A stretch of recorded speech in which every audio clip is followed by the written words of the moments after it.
Monroe and Joan Stewart are two icons in the nursing sector for over 40 years. Stewart is a registered nurse and midwife attached to the Georgetown Public Hospital Corporation, while Monroe is a retired midwife who is now a coordinator at the Georgetown School of Nursing. I think if I had to choose another career, I'd choose this again and again and again. When you care for people and you see the excitement on the families' faces, and you see that person walking out of the hospital, you have satisfaction. It's not about money, like sisters. Monroe said that at the age of 19, nursing was not her first option. However, she was introduced to that career through a recommendation. First of all, I wanted to teach, but the appointment at the school was a little far away from where I lived. And so I listened to a bigger sister, and then I applied for nursing. And my mother died before I joined nursing, so I wanted to know a little bit more about this health. This whole thing about health and all of that. So I decided to accept when I got through. Stewart's admiration for the profession sparked her interest. I started my career at age 19 as well.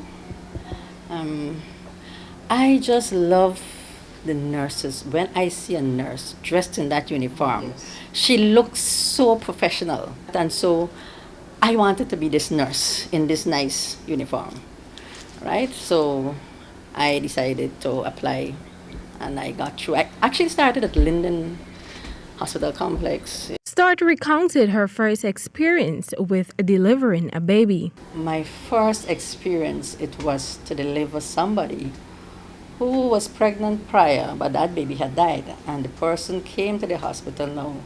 I was having a breech delivery. It means the baby was coming by the buttocks. Now this lady was to term, she was dilating, and of course, as a young nurse, I was very nervous. So I tried to reach the doctor, but we were in the hinterland area, I couldn't get a doctor. So I called one of my batchmates who was a midwife prior, long years before. And she came over, she said, no, not to worry. So I felt good. I said, okay, she's going to take over. She said, no, you're going to do it. Think about the maneuvers to get this baby out and calm your patient. I said, but I'm telling her not to push, and she's pushing. She said, okay, just tell her to breathe and, relax and so on. And we got that baby out. And that was a live baby, bouncing baby boy. Midwifery does not mean there will always be successful deliveries. This is according to Miss Monroe as she recounted an unfortunate experience. And I can only remember one death, which I cried for. I cried for that woman, really cried. People don't know midwives cry. It's the hardest thing is to stand up. They write all sorts of things on the media. But the most difficult thing is to stand and see you with a mother and the baby's alive and kicking and well. The baby's a parasite. We all were.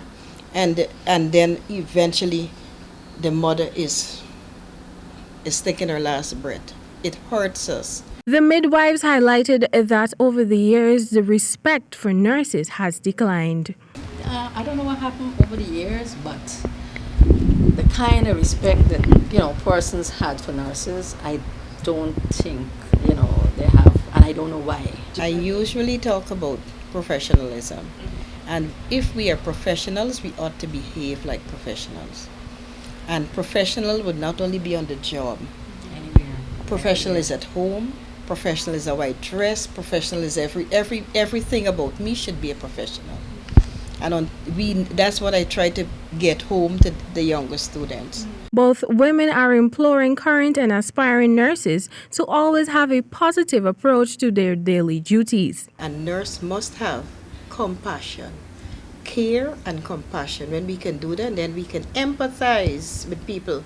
It's not so much the sympathy, but putting yourself in the person's shoe and be altruistic, that you're selfless. These things help you along. You have to love caring for people. You have to love what you do, because if you love what you do, you won't feel any burdens doing it.